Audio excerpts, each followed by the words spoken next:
reba kano tuze gukora production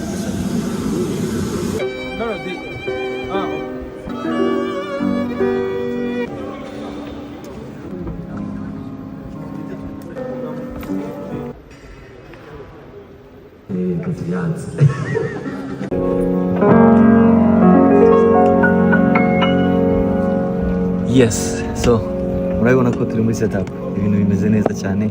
Niba utaragura tike yawe right now, this is the time. We are setting up everything and turi kuri 90%. 99% almost done. So in a few hours I'll be seeing you guys. God bless you. I'll see you very soon.